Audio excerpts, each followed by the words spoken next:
Les doy la bienvenida al curso de instalaciones eléctricas orientado al ejercicio de la inspectoría y la aplicación del Reglamento Técnico de Instalaciones Eléctricas RETI.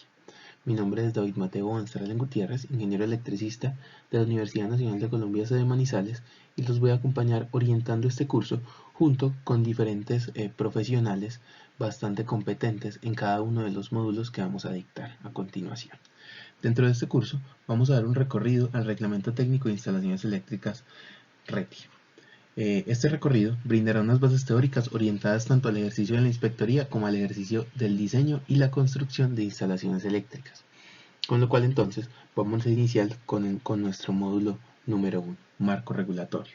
En este módulo vamos a ver los aspectos normativos que regulan la práctica constructiva de operación y de mantenimiento de las redes eléctricas en Colombia. Dentro de este marco regulatorio entran las prácticas de generación, de transmisión, de transformación y de uso final, que son toda la cadena de la energía eléctrica en Colombia. Lo anterior representa entonces una de las ramas más amplias de la práctica de la ingeniería eléctrica, por ende vale la pena estudiarlo, como lo vamos a hacer en este módulo, y estudiar además todos los reglamentos que la rigen y todas las instituciones que rigen dichos reglamentos.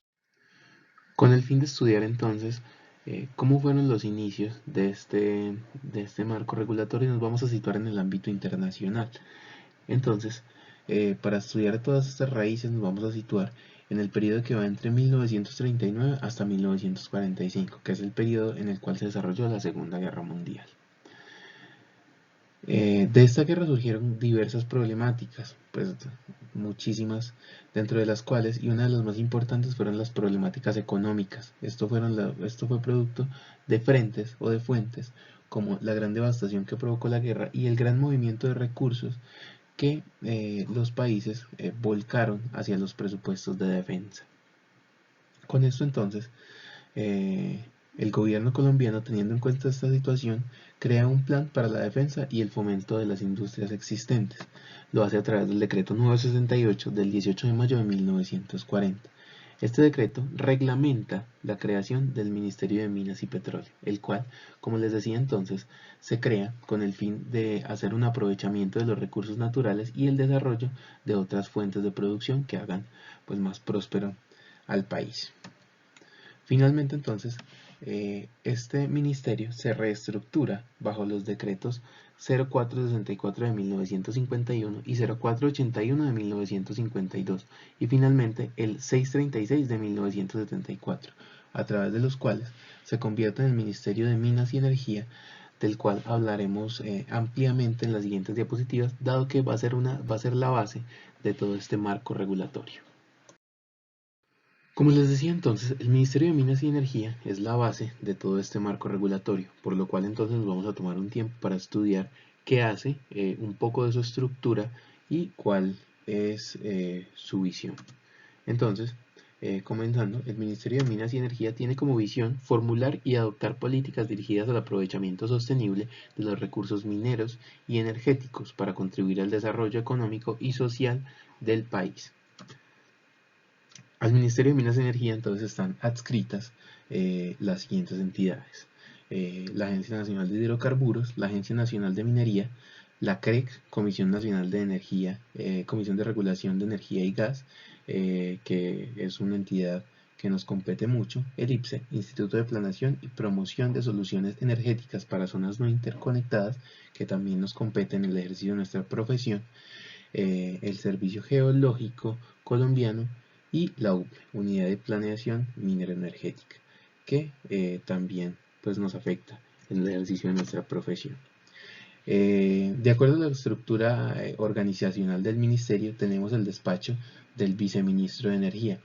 Este despacho se encarga de la dirección de las áreas de hidrocarburos y la dirección del área de energía eléctrica, que es el área que vamos a estudiar ampliamente en esta presentación y la que nos compete pues de acuerdo a nuestra área de trabajo. Entonces, como fin último, el Ministerio debe velar por la explotación de los recursos naturales para la generación de recursos como lo son los hidrocarburos, los recursos derivados de la minería y la energía eléctrica, entre otros, teniendo en cuenta teniendo muy en cuenta las afectaciones de índole social y ambiental producto de todas estas fuentes, debido a que en su visión entonces vemos que debe contribuir a un aprovechamiento sostenible de todos estos recursos. Continuando entonces con el estudio de nuestro marco regulatorio y el estudio de esta entidad tan importante que para el ejercicio de nuestra profesión y para nuestro sector, como lo es el Ministerio de Minas y Energía, vamos a, en esta parte de la presentación, vamos a hablar un poco acerca del Reglamento Técnico de Instalaciones Eléctricas RETI. Vamos a hacer una introducción a este reglamento, con lo cual entonces vamos a empezar hablando del Ministerio de Minas y Energía. El MINMINAS, Ministerio de Minas y Energía, como la máxima autoridad en materia energética, adopta los reglamentos técnicos orientados a la protección de la vida de las personas contra los riesgos que puedan provenir de los bienes y servicios relacionados con el sector a su cargo. En este caso, entonces, vamos a prevenir a las personas contra los riesgos relacionados con el uso de la energía eléctrica. Por lo cual entonces el Ministerio expide los reglamentos técnicos, los cuales son de obligatorio cumplimiento.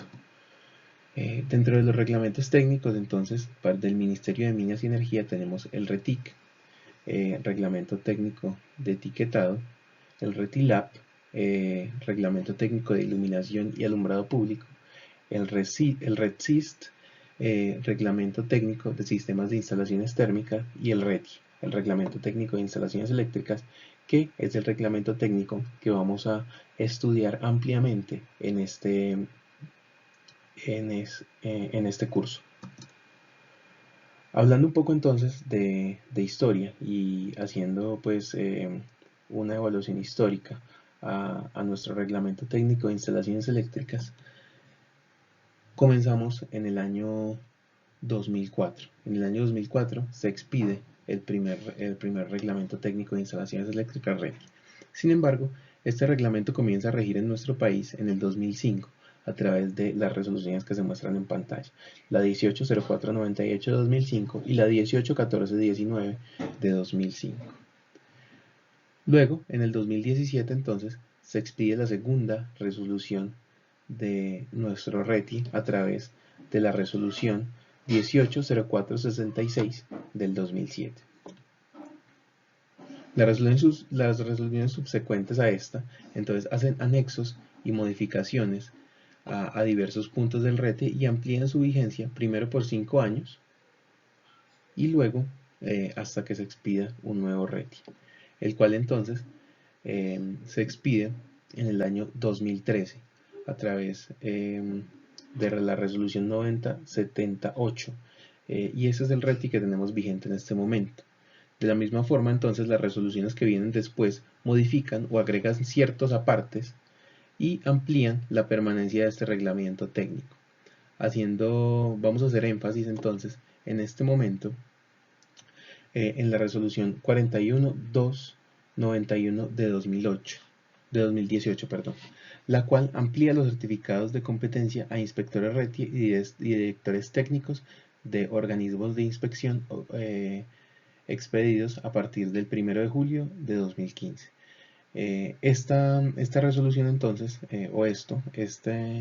esta prórroga de los certificados de competencia se hace mientras se verifica el procedimiento transitorio para la certificación de personas generado actualmente a través de las universidades. Estos certificados entonces, dice la resolución, que se mantendrán vigentes hasta la fecha en que se genere un esquema de certificación y las condiciones de vigencia y renovación de los certificados de competencia pues estén claros por parte del ministerio. Por último entonces, cabe resaltar que el objetivo del RETI o el objeto del RETI es garantizar los objetivos legítimos de protección contra riesgos de origen eléctrico, que en últimas y dicho en otras palabras es garantizar que las instalaciones eléctricas sean seguras para las personas que las usan o que hacen mantenimientos en ellas. Otro de los actores importantes dentro de este marco regulatorio es el ICONTEC, el Instituto Colombiano de Normas Técnicas y Certificación. Este instituto técnico tiene todas sus raíces en la necesidad de que las empresas y gremios necesitaban generar una organización que tratara lo concerniente a las normas técnicas con el fin de hacer más competitivas las industrias. A raíz de esto entonces se genera la organización sin ánimo de lucro que hoy conocemos como el ICONTEC. En ese tiempo no se conocía con este nombre. Y pues es de destacar que el ICONTEC actualmente tiene el potencial de convertirse en una multinacional debido a que tiene presencia en diferentes países. Luego entonces, a través del decreto 2269 de 1993, se convierte en el Instituto Colombiano de Normas Técnicas y Certificaciones ICONTEC, tomando entonces el nombre con el que lo conocemos actualmente. Y en últimas, el objetivo del ICONTEC es dar soporte y desarrollo al productor y protección al consumidor. Entonces, hablamos del ICONTEC y de forma tan importante porque en 1985 Colombia adopta el NEC en español como norma de seguridad eléctrica llamada en ese entonces y ahora NTC 2050. Luego entonces, en el año 1997 se firmó un acuerdo entre la NFPA y el ICONTEC. Gracias a este acuerdo, se tiene en 1998 la primera actualización del Código Eléctrico Colombiano basada en el NEC de 1996, que es la NTC 2050, segunda actualización, que es la que tenemos vigente en este momento. Y entonces parecería paradójico, parecería mentira, pero luego de 22 años tenemos la segunda actualización basada en el NEC 2017, destacando que la versión NEC más actualizada es la del 2020, por lo cual tenemos un desfase de unos años, pero pues no tantos como los que teníamos anteriormente. Sin embargo, ya no es tan crítico porque con esta NTC 2050 nos ponemos más a la par normativamente con los países que están a la vanguardia en temas de productos, metodologías de cálculo, metodologías de diseño, haciendo más exacto el cálculo de nuestras instalaciones eléctricas y haciendo pues y teniendo más a la vanguardia nuestras instalaciones eléctricas. Continuando con esta línea de hablar de las entidades que son importantes dentro de este marco regulatorio, vamos a hablar ahora de la ONAC. La ONAC es el Organismo Nacional de Acreditaciones. Lo que hace la ONAC es acreditar competencias técnicas de organismos de evaluación de la conformidad. Lo que hace es evaluar o dar las competencias para que ciertos organismos evalúen la conformidad de personas, la conformidad de instalaciones eléctricas y la conformidad de productos, como lo vamos a ver más adelante en la presentación. ¿Qué más se puede destacar de la ONAC? La ONAC se crea a través del COMPES 3446. El COMPES es el Consejo Nacional de Política Económica y Social. La ONAC entonces se crea en noviembre de 2017 como la opción del país para obtener un reconocimiento internacional de sus acreditaciones, porque antes estas acreditaciones se hacían a través de entidades estatales como la SIC, Superintendencia de Industria y Comercio. Entonces, la ONAC ya va a ser una organización privada sin ánimo de lucro. De ahí entonces que desligamos toda esta acreditación de las entidades estatales. Entonces a la ONAC en diciembre de 2008, bajo el decreto 4738, se le designa como el Organismo Nacional de Acreditaciones y pues se le dan las funciones que le corresponden como tal, como un organismo nacional de acreditaciones. Y pues como un dato adicional, en febrero de 2019 la ONAC emite sus primeras acreditaciones. Además de esto, de la acreditación de competencias técnicas de organismos de evaluación de la conformidad, entonces la ONAC ejerce como autoridad de monitoreo en buenas prácticas del laboratorio del OCDE, la Organización para la Cooperación y el Desarrollo Económico. Y pues como ya lo sabemos, ejerce funciones como el Organismo Nacional de Acreditación.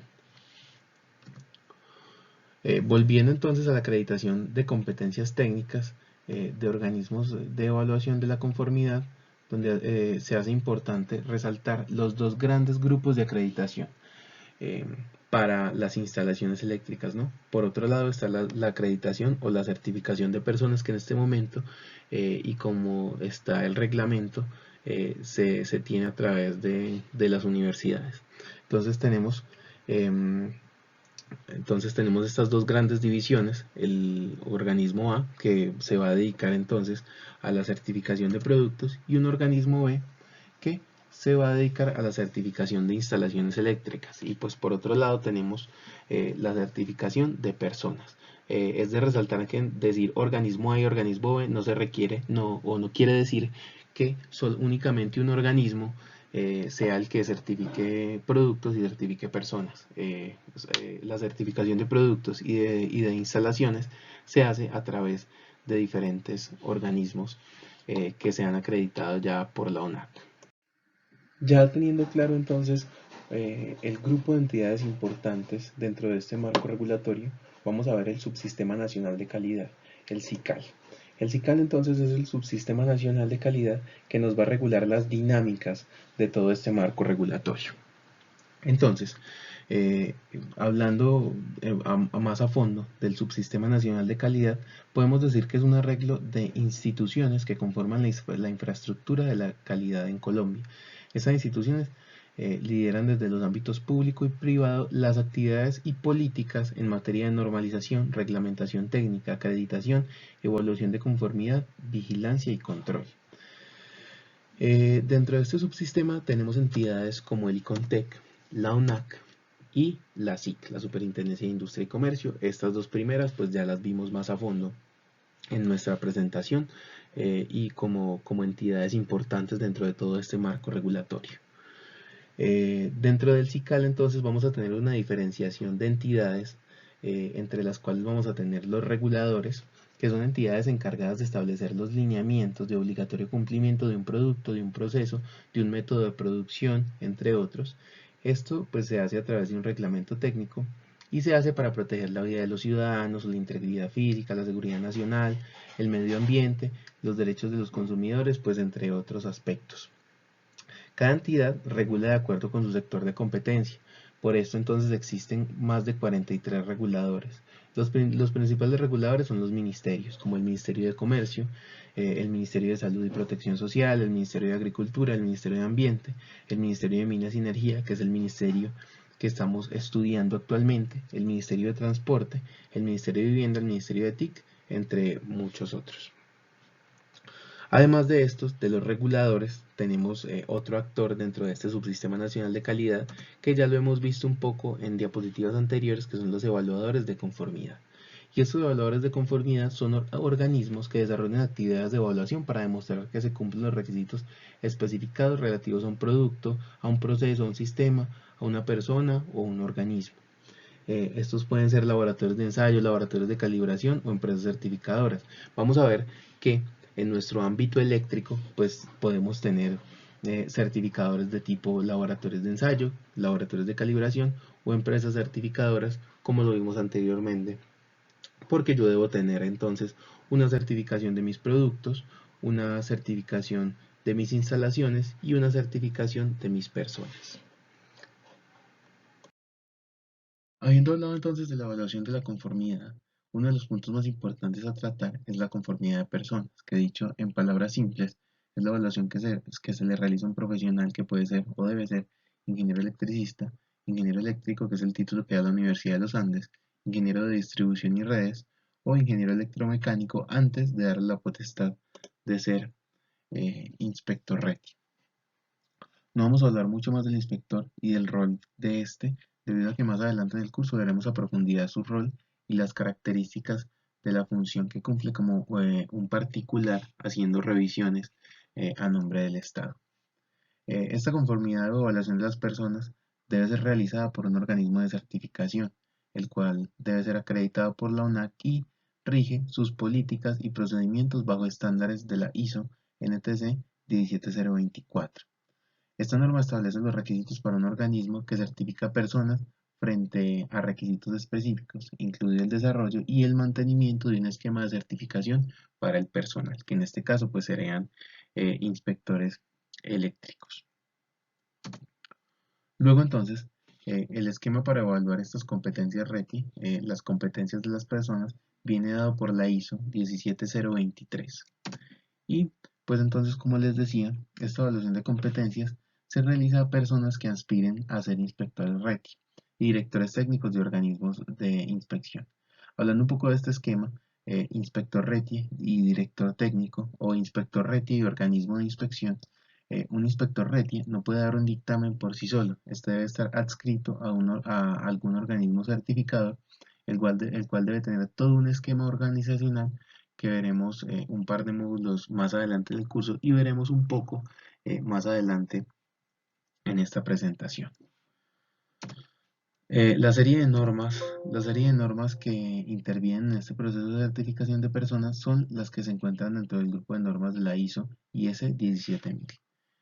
A partir del 30 de marzo de 2015, esta evaluación de conformidad se realiza de forma transitoria a través de las universidades, esto mediante un proyecto que envían al Ministerio de Minas y Energía las universidades. Es decir, si una universidad quiere quedar habilitada para realizar evaluación de conformidad de personas, esta debe enviar un proyecto al Ministerio de Minas y Energía, el Ministerio estudia este proyecto y si es del caso lo aprueba y habilita ya a la institución para dar este tipo de certificaciones.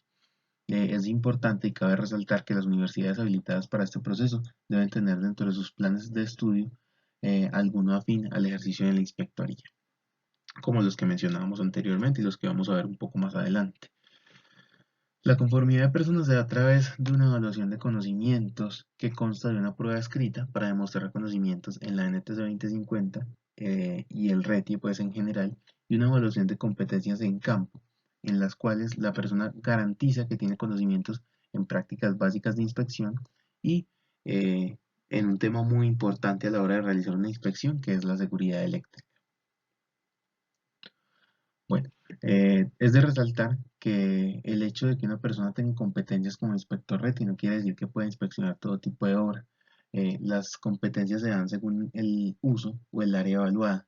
Entonces se tienen alcances para generación, para transmisión, para distribución, incluyendo subestaciones, para uso final, que incluye distribución y transformación, pero únicamente asociadas al uso final que se va a inspeccionar. Y entonces el alcance del uso final tiene también dentro de este instalaciones básicas, incluyendo ambientes especiales, dentro de los cuales están ascensores, sistemas contra incendios, jacuzzis, piscinas, sitios de alta concentración de personas, entre otras ocupaciones similares. Ambientes clasificados como peligrosos y minas, y lugares de asistencia médica. Entonces, que quede claro que un inspector RETIE, que generalmente pues, está habilitado para uso final, no puede dictaminar obras o instalaciones de generación o de transmisión.